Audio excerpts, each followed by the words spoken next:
네, 계속해서 창세기 24장 성경적 만남과 결혼 마지막 세 번째 시간입니다.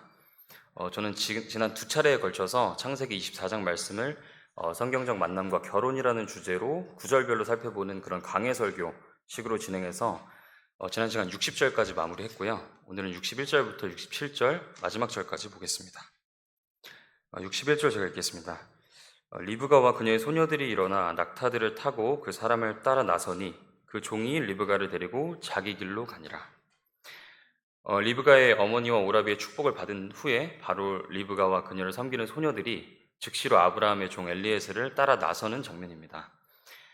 이때부터 이삭이 있는 곳으로의 여정길에는 리브가의 어떤 운전 실력이라든지 지도를 보는 능력이 요구되는 것이 아니라 그저 그 종의 인도함을 따르기만 하면 되었습니다. 바로 이 점에서 우리의 영적 결단이나 주님의 말씀에 순종하겠다는 결단 이후에 주님의 인도하심이 우리의 삶에서 일어나고 점차로 그 영역이 넓어지면서 내 삶 전체를 아우르는 그 넓은 손길을 체험하는 일들이 있곤 합니다. 그리고 그 삶은 더 이상 어떻게 결정해야 할지 고민이 아니라 그저 주님 말씀에 따라서 순종하는 삶일 뿐입니다. 그래서 너무나 편하고 단순합니다. 그저 우리에게 요구되는 것은 오직 믿음일 뿐입니다.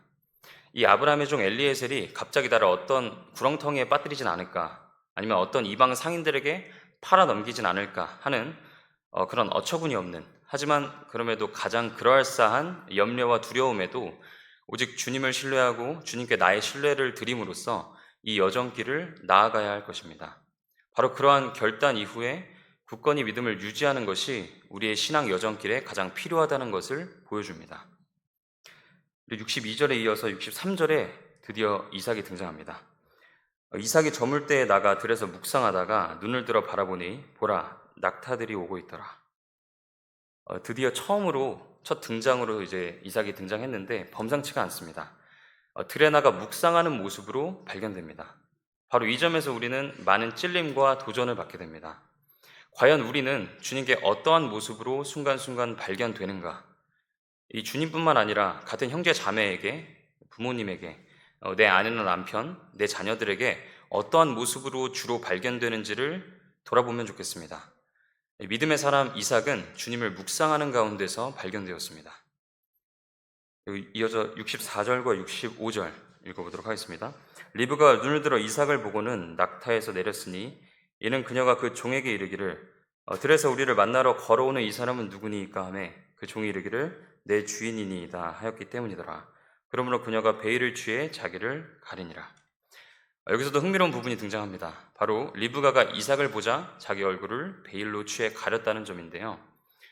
주님의 거룩한 면전을 곧바로 보면 죽기 때문에 베일을 취해서 얼굴을 가렸다는 성경 말씀이나 모세의 얼굴이 주님의 빛으로 밝게 되었을 때에 비슷하게 베일로 가리지 않고는 안 돼서 베일로 가렸다는 그런 사용했다는 그런 구절들이 떠오르는데 저는 그 점뿐만 아니라 바로 리브가가 자기의 외모를 가린 점에서 바로 결혼의 중요한 포인트를 발견할 수 있었습니다. 바로 외모를 취하지 않았다. 그러니까 외모 보고 선택한 결혼이 아니라는 것입니다. 물론 그 당시 문화와 풍습, 예절 법규에 따라서 예의상 여인이 얼굴을 가렸다고도 볼 수 있겠지만 저는 영적으로 결혼 상대를 취할 때 외모, 겉으로 바로 드러나 보이는 그런 외적 매력이나 보여지는 조건들로 상대를 선택해서는 안 된다라는 점을 엿보게 되었습니다. 그리고 바로 이어지는 66절과 67절에는 이렇게 말씀합니다. 그 종이 자기가 행한 모든 것을 이삭에게 고하매 이삭이 리브가를 자기 어머니 사라의 장막으로 데려가서 그녀를 취하니 그녀가 그의 아내가 되었으며 그가 그녀를 사랑하였더라. 이로써 이삭이 자기 어머니가 죽은 뒤에 위로를 얻었더라. 66절에 이렇게 기록되어 있습니다. 그 종이 자기가 행한 모든 일을 이삭에게 고하매. 이삭은 베일을 걷어내고 얼굴을 확인한 뒤에 내 스타일일세 하고 결혼을 결정한 것이 아니라 외모는 취하지 않고 먼저 종의 이야기를 들었습니다. 종을 통해 하나님께서 하신 모든 역사를 들었습니다. 들었고 바로 순종하였습니다. 이 마지막 67절 9절에서도 매우 중요한 포인트가 나오는데 바로 먼저 사랑하는 마음에 여자를 취하고 내 아내로 만든다가 아니라 듣고서 주님의 역사를 듣고서 주님께서 하셨다. 그러니 이 결혼에 순종한다. 하고 결혼하여 아내로 삼고 그 이후 그녀를 사랑하였다. 성경적으로 올바른 순서라는 것입니다. 물론 육신적인 매력에 의해서 좋아하는 감정, 아니면 뜨거운 열정이 생길 수 있지만 그것이 진정한 의미의 사랑이라고 착각해서는 안 될 것이라는 겁니다. 열정과 사랑을 명확히 구분할 줄 알아야 합니다. 그리고 우리 구원받은 성도들은 열정으로 결혼을 결정할 것이 아니라 주님의 일하심, 그 인도하심을 찬찬히 보고 들은 후에 결혼하고 그 이후에 열정이 팍 식어서 서로 소원해지는 것이 아니라 결혼 이후부터 본격적으로 뜨겁게 서로 사랑하는 사이가 되어야 마땅할 것입니다. 바로 이러한 중요한 교훈을 성경에서 말씀하고 계시는 겁니다. 제가 맨 첫 번째 시간에 제가 창세기 24장의 구조를 간단히 4개의 파트로 나눠 보았었는데요. 1절에서 9절이 아브라함의 명령을 받고 주님 앞에서 맹세하는 종 엘리에셀, 그래서 결단과 복종이라는 워드로 이제 표현을 했고요. 10절과 28절은 리브가를 만나다, 그래서 체험, 그리고 29절과 60절은 29절에서 60절은 라반과 그의 가족들과의 대화 해서 간증, 그리고 마지막 61절과 67절은 이삭과 리브가의 결혼이라고 해서 결실이라는 단어로 표현을 했었는데요. 이 첫 번째 시간에 결단과 복종 이후 체험에 대한 내용을 주로 다뤘고, 지난번인 두 번째 시간엔 그로 인한 간증과 그의 내용, 그리고 마지막 시간인 오늘은 드디어 결실의 내용을 다뤘습니다. 이삭과 리브가가 드디어 결혼을 했습니다. 저는 매번 볼 때마다도 그렇고 참 흥미로웠던 점은 우리가 흔히 생각하는 이 결혼 스토리라 함은 결혼 당사자인 두 사람이 결혼에 도달하기까지의 그 흥미진진하고 우여곡절이 많은 스토리 속에서 주인공으로 등장해서 그 많은 페이지를 할애해서 구구절절하게 그들의 감정과 생각에 크고 작은 변화들을 설명하고 기록해 놓은 것일 텐데, 이 성경 속 이삭과 리브가의 결혼 스토리에는 두 사람이 같이 언급되고 등장하는 부분이 고작 오늘 다뤘던 61절에서 67절 이렇게 7절에 불과하고, 그것도 굳이 따져가며 두 사람이 대면한 상태, 함께 있는 절수만 세면 4절에 불과하다는 점입니다.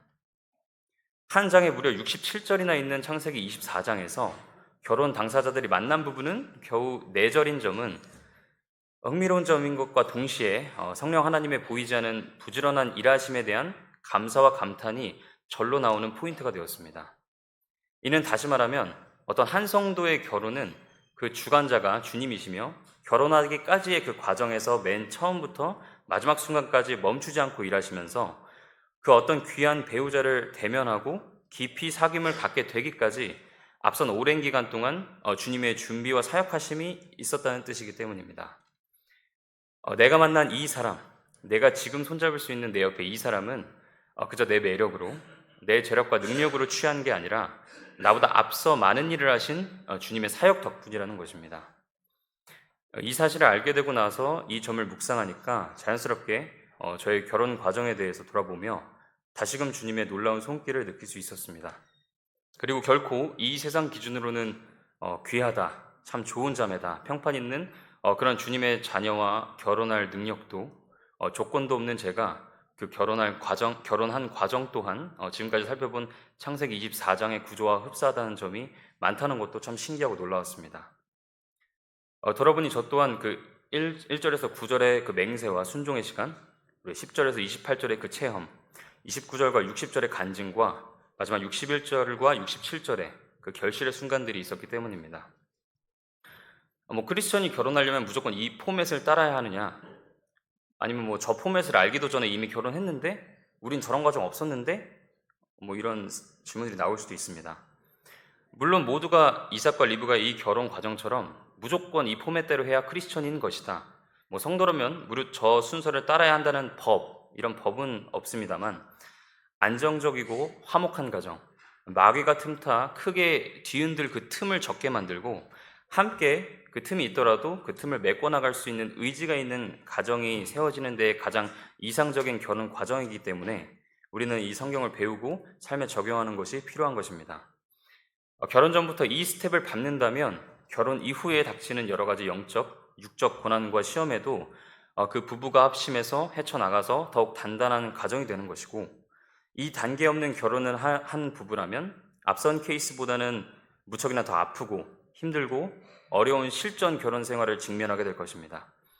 하지만 이러한 점 또한 우리를 사랑하시는 주님께서 친히 주시는 돌을 골라내고 잡초를 뽑아내는 그런 밭갈이 과정이기 때문에 참 감사한 시험 기간입니다.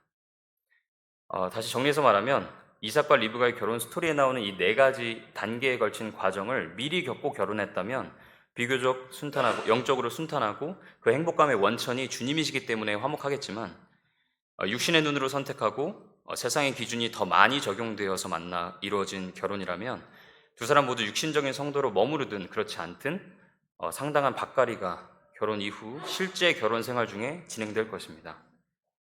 그렇다면 순종, 체험, 간증, 결실, 결혼 이 네 단계로 이루어진 결혼 스토리의 한 예시를 말씀드리겠습니다. 25 한 그 혈기왕성한 한 청년이 있었습니다. 그는 한 가지 영적 시련에 시달리고 있었습니다. 구원을 받았음에도 세상적인 가치만 추구하고 세상이 주는 쾌락을 섬기며 그것을 추구하면서 그것이 잠깐 내게 머무르면 그것으로 안주하려 하는 그 세상적 가치관에 잠식된 자신의 모습을 깨닫고 그리스도인이면서도 그러한 자신의 추한 모습에 깊은 괴리감에 빠집니다. 그리고 마침내 결단합니다. 차라리 이대로 쭉 육신적으로 사느니 차라리 저를 데려가시라고. 이렇게 구원만 딸랑 받고서 세상과 아예 다를 바 없이 그렇게 벌겋게 충혈된 눈으로 세상 것만 추구하다가 부와 명예, 인정, 자랑 쌓고 건강하게 장수하다 죽었는데 눈 떠보니 아무것도 없이 그저 부끄러움과 수치만 산처럼 쌓인 그런 영원히 후회할 인생 사느니 차라리 주님이 뭐라 말씀하셨고 뭘 좋아하시고 구원을 선물로 주신 주님께서는 나에게 무엇을 하기 원하시는지 아직 이 땅에 살도록 두셨는데 그 남은 생을 그리스도인으로서 어떤 목적의식을 갖고 살기를 바라시는지 이 답을 알기 위해서 하나님 말씀에 오롯이 집중하는 삶 살다가 집 없어서 단칸방에 살다가 그마저도 월세 못 내서 쫓겨나고 고시원에 살다가 그것도 안 돼서 찜질방 갔다가 결국 거리에 불황자가 돼서 굶어 죽게 되어도 차라리 이게 낫다. 차라리 굶어 죽자. 한번 테스트 해보자. 하나님 말씀만 집중하고 시간 쏟았을 때 정말 죽게 하시면 죽자. 그게 지금껏 육신의 쾌락 추구하면서 산 시간들보다 가치 있고 귀하다. 그렇게 죽는 게 차라리 그렇게 죽는 게 말도 안 될 정도로 이득이다. 죄는 지금껏 스물 몇 살 인생 살면서 지었던 것으로 충분하고도 넘친다. 이제 지긋지긋한 죄 그만 짓고 하나님 말씀 속에서 답 찾다가 실제로 그렇게 홀로 고독사 해도 그게 지금껏 기름진 배와 탐욕스러운 눈으로 살았던 지난 날들보다 가치 있다. 이렇게 결단하고 주의 말씀에 순종하는 그 첫 번째 단계를 거칩니다. 이 세상에서 쉬이 말하듯이 너 그렇게 살다가 뒤처져. 너 그러다 직장 취업 못한다. 너 그러다가 결혼 정년기 놓치면 결혼 못해. 너 이렇게 아무것도 준비 안 돼 있으면 누가 너한테 시집 오려 하겠니? 너 그렇게 손 놓고 있다가 인생 망해. 이런 세상의 속삭여서 주입하는 걱정들, 염려들 이런 것들은 결국 이 한 가지 마귀의 속삭임에 도달합니다. 야, 성경이 너 밥 먹여주냐? 나에게 새 생명을 주신 분이 뭐라 말씀하시는가 중요하지. 뭐 얼마나 맛있는 밥, 더 맛있는 밥 먹으려고 그러는지. 그 술에 만취했다는 표현이 정말 딱 들어맞는 삶이었습니다. 바로 그런 삶을 끊어내기 위해서 집을 떠났습니다. 아브라함의 명령을 받고 순종해서 그 집을 떠나간 종 엘리에셀처럼 그렇게 떠난 후에 아무런 목적의식 없이 방랑하고 배회한 것이 아니라 분명한 목적의식을 갖고 떠났으니 그것은 가출이 아니라 분명한 목적지가 있는 여행길이었습니다. 그리고 그 길에는 그는 하나님이 보내주신 사람들을 만나고 끊임없는 은혜와 사랑과 보살핌으로 한 가정으로 편입되었고 부족함 하나 없이 주님을 찾는 데 필요한 그 모든 것들을 지속적으로 공급받으면서 술 취한 삶에서 맑은 정신을 되찾고 점차 정상적인 그리스도인으로 성장했습니다. 그렇게 하나님만 집중하며 주님 알길 원합니다. 무엇보다 주님 당신께서 뭐라 말씀하시고 계시는지를 알게 해주십시오. 했을 때 가난해지거나 먹을 게 없어 굶어 죽는 게 아니라 오히려 그의 인생에서 가장 건강하고 활력 있으며 총명한 모습을 갖게 되었습니다. 이게 두 번째 단계 체험이었습니다. 그리고 그러한 주님을 알아가고 찾고 추구하는 여정 가운데 동일한 여정을 함께할 가장 합당한 조력자를 알아볼 눈과 그녀가 정녕 주님께서 예비하신 사람이 맞는지를 오래 기도하면서 그 증거를 찾아보는 시간들을 함께 보내게 되고 마침내 이 사람이 주님께서 앞서 준비하신 그 사람임을 확신하게 되는 순간이 찾아옵니다. 세 번째 단계로 감동과 간증의 단계입니다. 그리고 마침내 주님께서 그의 삶에 보여주신 간증들과 증거들로 결혼이라는 자연스러운 결실을 맺게 됩니다. 이때 두 사람 사이에는 그 어떤 세상적 염려와 고민도 없었습니다. 뭐 집은 어쩌고 차는 어쩌고 사는 지역은 어쩌고 하고 뭐 좋은 학군 가고 싶은데 돈이 부족한데 일단 어쩌고 저쩌고 뭐 그런 복잡함은 없었습니다.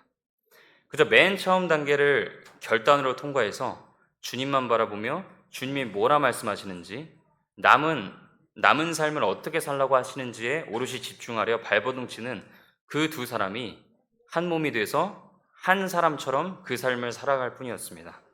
그리고 그들은 생각했습니다. 이 길 혼자 걷는 것보다 낫네. 더 좋네. 그리고 여전히 지금도 그 한 몸인 한 사람은 하나의 생각을 합니다. 주님께서 내가 어떻게 살길 바라시는가? 난 지금 내게 주어진 이 모든 자원들을 어떻게 마귀에게 빼앗기지 않으며 살 수 있을까? 순간순간 마귀는 한 사람이 된 그 둘을 어떻게든 흔들어 놓고 그 사이 틈을 내려고 합니다. 하지만 그들 사이에는 주님이 계셔서 쉽사리 그 틈이 벌어지지 않습니다. 전도서 4장 12절에 이렇게 기록되어 있죠.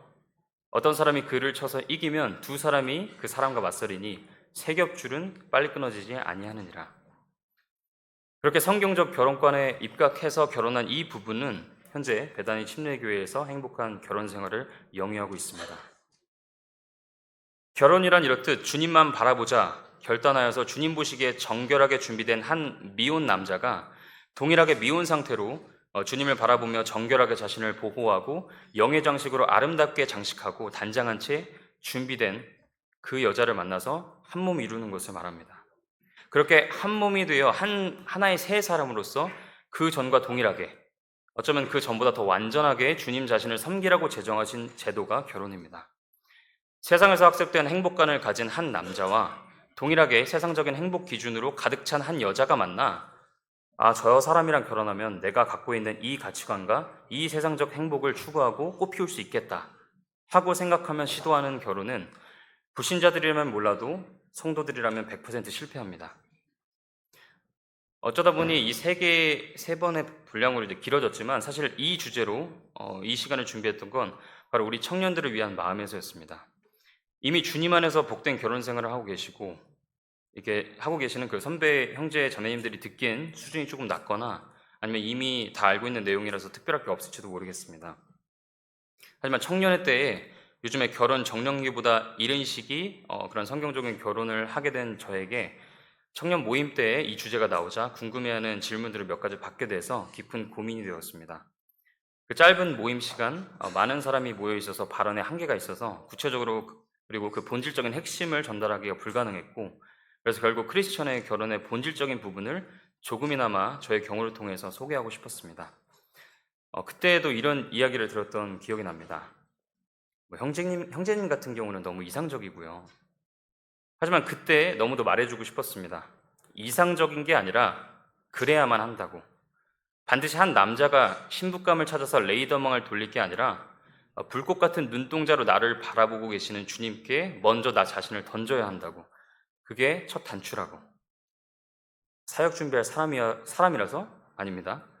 첫 시작에 그런 마음이나 계획 1도 없었습니다.